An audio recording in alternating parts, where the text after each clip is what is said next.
రాజకీయాల్లో కృతజ్ఞత అనే మాటకు అర్థం మార్చేసిన ఒక సీనియర్ నాయకుడు మన జీవన్ రెడ్డి గారు. కాంగ్రెస్ పార్టీ అంటే జీవన్ రెడ్డి, జీవన్ రెడ్డి అంటే కాంగ్రెస్ అనుకున్నారంట.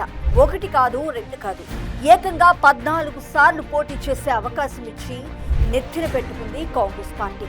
కానీ ఇప్పుడు ఏమైంది? పెద్ద వయసులో పార్టీకి పెద్ద దిక్కుగా ఉండాల్సింది పోయి ఉన్నట్టుండి కండువా మార్చేశారు.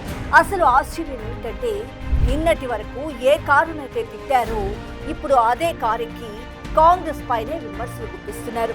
దీన్నే అంటారు రాజకీయ చాదస్తం అని. నియోజకవర్గంలో చరిష్మా తగ్గిపోతుంటే దాన్ని కాపాడుకోలేక తనని పెంచి పెద్ద చేసిన చేయిని నరకాలని చూస్తున్నారు.